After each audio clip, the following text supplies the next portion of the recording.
कहानी की शुरुआत में हम रॉन नाम के एक लड़के को पुलिस लॉकअप में देखते हैं, जहां वो बहुत सारे दूसरे कैदियों के साथ बंद था। दरअसल पुलिस को रॉन के पास कुछ गैर कानूनी ड्रग्स मिले थे, जिस वजह से उसे अरेस्ट करके अब जज के सामने पेश किया जा रहा था। जज ने रॉन को उसके गुनाह के लिए 6 महीने जेल की सजा सुनाई। जेल में पहुंचकर रॉन ने देखा कि यहाँ बहुत सारी अलग अलग गैंग्स बनी हुई थी, जिसमें अफ्रो अमेरिकन, मैक्सिकन और व्हाइट्स अपने अपने अलग गुट बनाए बैठे थे। थोड़ी पूछताछ के बाद एक कैदी ने उसे अर्ल से मिलने की सलाह दी कि वो तुम्हारी मदद कर सकता है। अर्ल इस जेल में काफी ज्यादा ताकतवर कैदी था। हर एक गैंग के कैदी उसकी बहुत इज्जत करते थे। वो मर्डर के जुर्म में पिछले 18 साल से इस जेल में बंद था। रॉन उससे अपने केस के बारे में कुछ सलाह मांगना चाहता था, लेकिन अर्ल ये कह के चला गया कि मैं अभी बिजी हूँ, बाद में बात करते हैं। इसके बाद अर्ल ने अपने दोस्तों के साथ एक दूसरे कैदी को लूटने का प्लान बनाया, क्योंकि उसके पास कुछ ऐसा था जो उन्हें चाहिए था। जब वो प्यार से नहीं माना तो उन्होंने उसे पीट कर छीना झपटी की।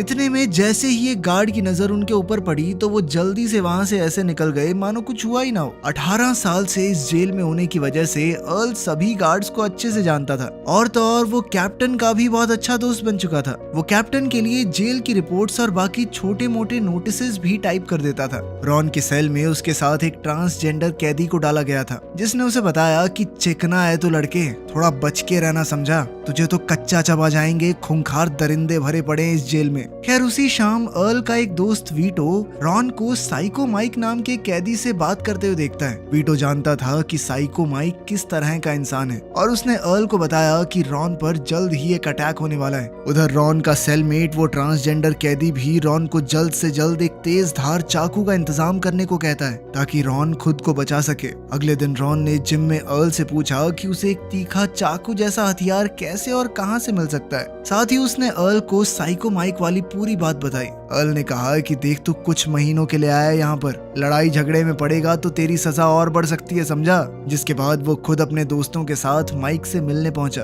उसने कह दिया कि वो नया लड़का रॉन मेरा रिश्तेदार है, और अगर उसे कुछ भी हुआ तो मैं बदला लेने आऊंगा। अर्ल इस जेल में हर एक गैंग के लोगों को जानता था। माइक ने सोचा कि एक नए लड़के के चक्कर में जेल के गॉडफादर से दुश्मनी महंगी पड़ सकती है, और वो तुरंत ही अर्ल की बात मानकर पीछे हट गया। अब जल्द ही रॉन भी अर्ल की गैंग के साथ ही घूमने लगा। एक दिन जब अर्ल की गैंग के 3 कैदी जेल के फर्स्ट फ्लोर पर छुपकर अपनी बनाई देसी शराब पी रहे थे, तो कुछ गार्ड्स को इस बात की भनक लग गई। लेकिन इससे पहले कि गार्ड्स कैदियों तक पहुंच पाते, रॉन ने पहले ही उन्हें आगाह कर दिया। लेकिन इतने में वो पूरी शराब को नहीं फेंक पाए, और गार्ड्स ने उनके साथ साथ रॉन को भी पकड़ लिया, जिसके बाद उन्हें सजा के तौर पर अलग अलग सेल्स में कैद कर दिया गया।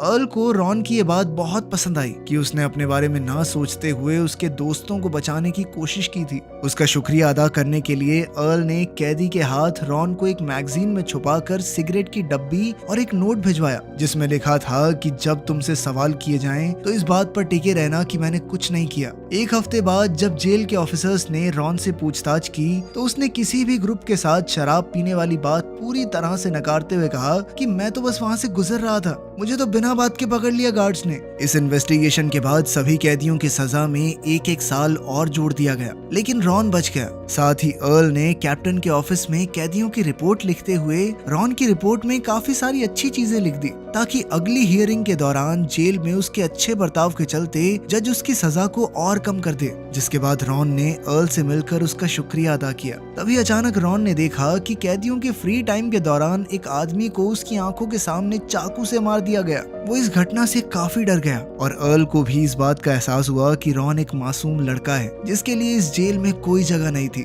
जिसके बाद उसने रॉन को जेल के डॉक्टर से मिलने को कहा। अर्ल के कहने पर डॉक्टर ने रॉन के कंधे में फ्रैक्चर की झूठी रिपोर्ट बनाकर उसे जेल के हॉस्पिटल में भर्ती कर लिया। हॉस्पिटल एरिया रॉन के लिए काफी सुरक्षित था, लेकिन वो हमेशा तो वहाँ नहीं रह सकता। एक दिन कैप्टन रॉन से मिलने वहाँ आया, और उसने रॉन को बताया कि अर्ल के कहने पर वो उसे अर्ल की गैंग वाले सेल्स में ही शिफ्ट कर रहा है। वहाँ वो अर्ल और उसकी गैंग के साथ महफूज रहेगा। जैसे ही रॉन हॉस्पिटल से बाहर आया तो वो अर्ल से मिलने एक कॉमन एरिया में पहुंचा। वो थोड़ी बातचीत कर ही रहे थे कि तभी अफ्रो अमेरिकन गैंग ने जेल में कोई भी काम करने से मना कर दिया और एक स्ट्राइक चालू कर दी, जब मामला थोड़ा ज्यादा गर्मा गया और कैदियों की आपस में लड़ाई छिड़ गई तो गार्ड्स ने मामला संभालते हुए सायरन बजाकर फायरिंग शुरू कर दी, जिसके बाद सभी कैदी जमीन पर लेट गए। कैदियों को काबू करके गार्ड्स ने गिनती करते हुए सबको अपने सेल्स में वापस भेजा तो पता चला कि इस दुर्घटना में 26 कैदी मारे गए थे। अब जेल में पूरी तरह से लॉकडाउन लगा दिया गया था। लगभग 25 घंटे बाद कैप्टन अर्ल के कमरे में गया और कहा कि चलो अपने कुछ भरोसेमंद साथियों के साथ किचन का काम संभाल लो, ताकि कम से कम जेल के गार्ड्स और बाकी कैदियों के लिए खाना तो बन सके। अर्ल ने गार्ड को कहकर रॉन को भी किचन में बुलवा लिया, जहाँ पर कैप्टन, गार्ड्स और अर्ल डिनर कर रहे थे। अर्ल ने उसे ताजा बना गर्मा गर्म खाना दिया और समझाया कि ऐसे किसी दंगे के बाद इसी तरह के प्रोटोकॉल को फॉलो किया जाता है ताकि कैदियों को कंट्रोल में लाया जा सके। रॉन ने अचानक ही उसकी बात काटते हुए अर्ल से पूछ ही लिया कि वो उसकी इतनी मदद क्यों कर रहा है। 1 महीने पहले तक वो उसे जानता भी नहीं था, जिस पर अर्ल ने बताया कि जब वो इस जेल में आया तो लगभग रॉन की ही उम्र का था, तब उसकी किसी ने मदद नहीं की और आज तक उसे याद है कि तब वो कितना डरा हुआ था। अर्ल नहीं चाहता कि रॉन के साथ भी अब वैसा ही हो। खैर इसी तरह समय बीतता रहा और रॉन अर्ल की गैंग के काफी करीब आ गया। अर्ल ने रॉन का पूरा केस स्टडी करने के बाद उसे सलाह दी कि जेल में कोई कोर्स कर ले तू, साथ ही लाइब्रेरी वगैरह में नौकरी कर ले। इससे उसको गुड बिहेवियर पॉइंट्स मिलेंगे और क्योंकि वो जेल में 3 महीने पहले ही काट चुका है तो हो सकता है कि जज उसको बरी ही कर दे अगली सुनवाई में। अर्ल की बात मानकर रॉन जेल के अंदर नाई की दुकान में कैदियों के बाल काटने का काम शुरू कर देता है और साथ ही उसने जेल के अंदर एक कोर्स भी ज्वाइन कर लिया। ऐसा लग रहा था मानो सब कुछ बहुत बढ़िया चल रहा हो, लेकिन ये तूफान से पहले का सन्नाटा था। इस कोर्स के दौरान उसकी क्लास के ही एक हट्टे कट्टे कैदी की नजर रॉन पर पड़ी। रॉन को अर्ल ने किसी भी तरह की मुसीबत से दूर रहने को कहा था, तो उसने जॉनसन नाम के इस कैदी को इग्नोर करके अपनी पढ़ाई पर ही ध्यान देना सही समझा। लेकिन फिर एक दिन जॉनसन ने रॉन को अकेले देखकर वॉशरूम में उसे पकड़ लिया और अब जॉनसन उसका फायदा उठाने की कोशिश कर रहा था। लेकिन इस सब के दौरान उनका टीचर भी वॉशरूम में आ गया, जिसके चलते उस दरिंदे ने रॉन को छोड़ दिया। इस घटना का रॉन के दिमाग पर बहुत गहरा असर हुआ और अब उसे अपनी लाचारी और कमजोरी पर घिन आ रही थी। वो सोच रहा था कि अगर अर्ल और उसके दोस्त ना होते तो वो तो खुद को 2 दिन ना बचा पाए इन दरिंदों से। अब उसने अर्ल को बिना बताए जेल के एक बूढ़े कैदी को कहकर एक बड़े से चाकू का इंतजाम किया, जिसे लेकर वो सीधा उस कैदी पर हमला करने निकल पड़ा। लेकिन उस बूढ़े कैदी ने अर्ल को बता दिया कि रॉन आज एक चाकू लेकर गया है मेरे पास से। अर्ल जल्दी से उसके कमरे में पहुंचा और उसे समझाया कि देख, जो भी तेरे साथ हुआ गलत हुआ और बदले की आग जो तेरे अंदर जल रही है ना वो भी सही है, लेकिन अगर तूने उसके ऊपर हमला किया और गार्ड्स को भनक भी लग गई तो एक और केस लग जाएगा तेरे ऊपर। जेल में सड़ना चाहता है क्या तू हमेशा? हाँ। साथ ही उसने रॉन से वादा किया कि वो अपनी गैंग के साथ उस कैदी को सबक जरूर सिखाएगा, पर इस बार रॉन अपना बदला खुद लेना चाहता था। वो बिना अर्ल को बताए अपना चाकू लेकर उस आदमी के सेल में पहुंच गया, लेकिन जॉनसन को रॉन से बिल्कुल भी डर नहीं लगा। उधर रॉन को अपने कमरे में ना पाकर अर्ल भी जल्दी से वहां पहुंच गया और उसने जॉनसन को देखते ही उस पर हमला बोल दिया। लेकिन जॉनसन काफी ताकतवर था, उसने अर्ल का हाथ मरोड़कर उसे जेल की सलाखों पर दे मारा। इतने में पीछे से रॉन ने मौका देखकर जॉनसन की पीठ में चाकू घोंप दिया, जिसके बाद जॉनसन दर्द से करहाता हुआ जमीन पर गिर गया। अब तक वीटो के साथ साथ अर्ल के बाकी साथी भी वहां पहुंच चुके थे और वो जल्दी से रॉन और अर्ल को वहां से ले गए। अर्ल रॉन को उसके सेल में भेजने के बाद खुद कैप्टन के ऑफिस में आकर ऐसे बैठ गया मानो कुछ हुआ ही ना हो। उसका ये प्लान काम भी कर जाता, लेकिन बदकिस्मती से जॉनसन चाकू लगने के बावजूद जिंदा बच गया था और उसने गार्ड्स को रॉन और अर्ल का नाम दे दिया था, जिसके बाद एक कैदी के ऊपर जानलेवा हमला करने के जुर्म में उन दोनों को सॉलिटरी कन्फाइनमेंट में डाल दिया गया। अब उन्हें सुनवाई तक अकेले अंधेरे कमरे में ही रहना होगा। लेकिन अर्ल हाथ पर हाथ धरे बैठने वाला नहीं था। उसने टॉयलेट सीट की ड्रेन पाइप से अपने साथियों तक मैसेज भेजा कि जॉनसन को ठिकाने लगा दो, जिसके बाद उसकी गैंग ने जॉनसन को हॉस्पिटल में ही मरवा दिया ताकि वो अर्ल और रॉन के खिलाफ कोर्ट में गवाही ना दे सके। जॉनसन की मौत के बाद जेल के वार्डन और कुछ लॉयर्स ने अर्ल को मिलने के लिए बुलाया और कहा कि इस हमले में तुम्हारा पूरा हाथ था, इस बात को कबूल कर लो। लेकिन अर्ल ने कुछ भी ऐसा मानने से मना कर दिया, क्योंकि अब उनके इकलौते गवाह की तो मौत हो चुकी थी और सबूत कुछ था ही नहीं। खैर उसके जाने के बाद जेल का वार्डन अपने ऑफिसर्स से कहता है कि ये कैदी इस जेल में बहुत ज्यादा ताकतवर हो चुका है, जब चाहे जिसको चाहे मरवा रहा है। जज से कहकर इसकी सजा बढ़वाओ और किसी दूसरी जेल में शिफ्ट करो इसे, जहाँ इसकी इतनी चलती ना हो। साथ ही उन्होंने रॉन की रिपोर्ट में भी इस घटना का जिक्र कर दिया। उन्होंने जज से उसकी सजा बढ़ाने की भी मांग की। क्योंकि वार्डन के हिसाब से रॉन भी अर्ल की गैंग का एक खतरनाक मेंबर बन चुका था। खैर जल्द ही रॉन को उसकी अगली कोर्ट हियरिंग के लिए ले जाया गया, जहां जज ने वार्डन के रिकमेंडेशन पर उसकी सजा में 5 साल और जोड़ दिए। ये सजा सुनते ही रॉन भड़क उठा और उसने जज और अपने वकील को गालियां देनी शुरू कर दी, जिसके बाद पुलिस वाला उसे पकड़कर होल्डिंग सेल में वापस ले गया। वहां रॉन के पिता उससे मिलने आए और अपने बेटे की ऐसी हालत देखकर उन्होंने भावुक होकर कहा कि बेटा तू चिंता मत कर, मैं महंगे से महंगा वकील लेकर आऊंगा, पर तुझे जेल से छुड़ाए बगैर चैन से नहीं बैठूंगा। उसी शाम सॉलिटरी कन्फाइनमेंट में कैप्टन अर्ल से मिलने के लिए पहुंचा और वो अपने साथ कुछ सिगरेट और एक बुरी खबर भी लाया था। असल में जेल के नए वार्डन और कुछ अफसरों ने अर्ल को इस जेल से ट्रांसफर करने का प्लान बना लिया था, क्योंकि जेल में इतने साल बिताने के बाद अब अर्ल का नेटवर्क इस जेल में बहुत ही ज्यादा ताकतवर हो गया था और वो अब सबके लिए बहुत बड़ा खतरा बन चुका था। इसीलिए ऑफिसर्स जानबूझकर हॉस्पिटल में हुए कत्ल को भी अर्ल से जोड़ने की कोशिश कर रहे थे, क्योंकि वो आदमी उसके और रॉन के खिलाफ गवाही जो देने वाला था। कैप्टन के मुंह से ये बातें सुनने के बाद अर्ल को जिंदगी में पहली बार टेंशन हो रही थी, क्योंकि वो किसी भी हाल में इस जेल से नहीं जाना चाहता था और इसीलिए उसने तुरंत ही एक प्लान बनाना शुरू कर दिया, जिसके लिए उसने सबसे पहले जो गार्ड्स उसे खाना देने आते थे उसे खाना बंद कर दिया और फिर एक छोटे से ब्लेड से अपने हाथ से थोड़ा खून निकालकर उसने अपने शरीर पर लगा लिया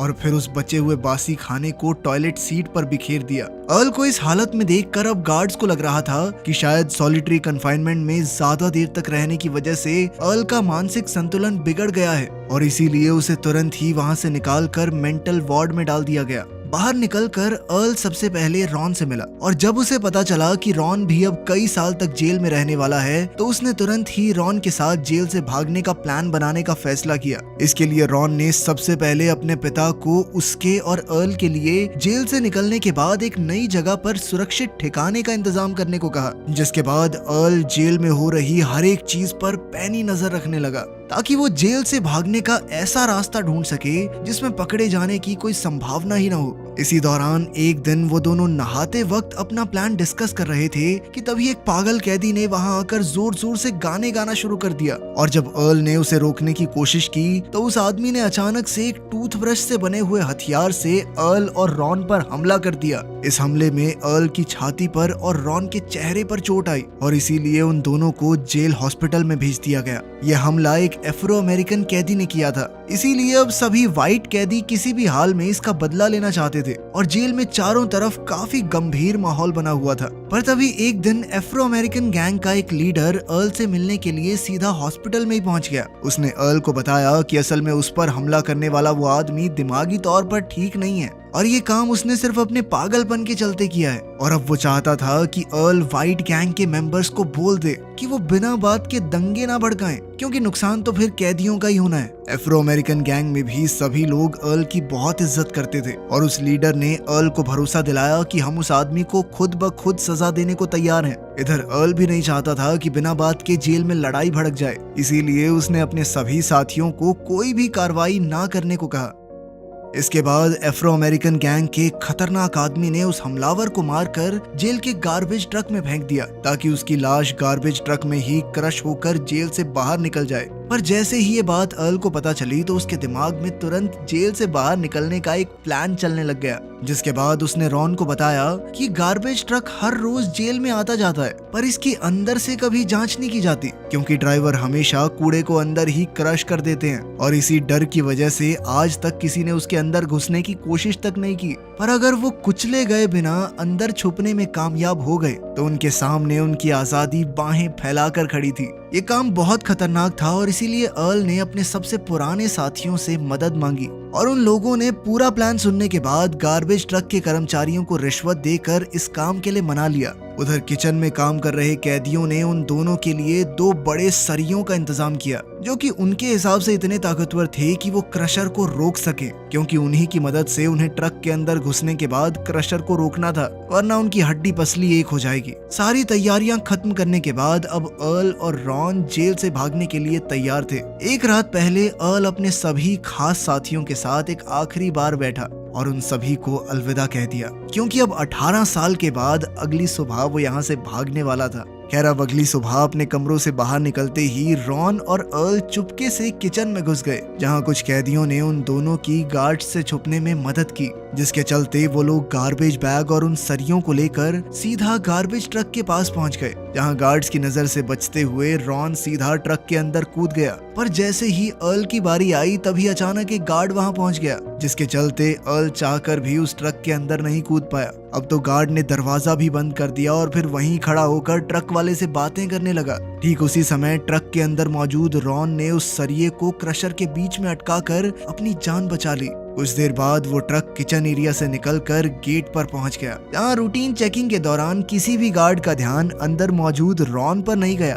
उन्होंने रोज की तरह बस ट्रक के नीचे चेक किया और उसे वहां से भेज दिया। इस वक्त अर्ल पूरी शिद्दत से ये प्रार्थना कर रहा था कि काश ये ट्रक गेट से बाहर निकलने में कामयाब हो जाए, क्योंकि वो सच में रॉन के लिए काफी खुश था और आखिरकार उनका प्लान कामयाब भी हो गया, बस उसके बिना। इसके बाद अर्ल जाकर वीटो से मिला और जब उसने वीटो को अपनी नाकामयाबी के बारे में बताया तो वीटो का कहना था कि भाई जेल से बाहर जाके तू करेगा भी क्या? सब जानते हैं कि जेलर का तो बस नाम है, इस जेल को चलाता तो तू है, राजा है तू यहाँ का, और तू चला गया तो इस जेल में मजा भी कहाँ आएगा मेरे दोस्त। वीटो की ये बात सुनकर अर्ल भी मंद मंद मुस्कुरा दिया। तो आपके हिसाब से अर्ल का जेल से ना निकल पाना बुरी चीज थी या अच्छी? आप क्या सोचते हैं कमेंट्स में जरूर बताना। मिलते हैं अगली वीडियो में।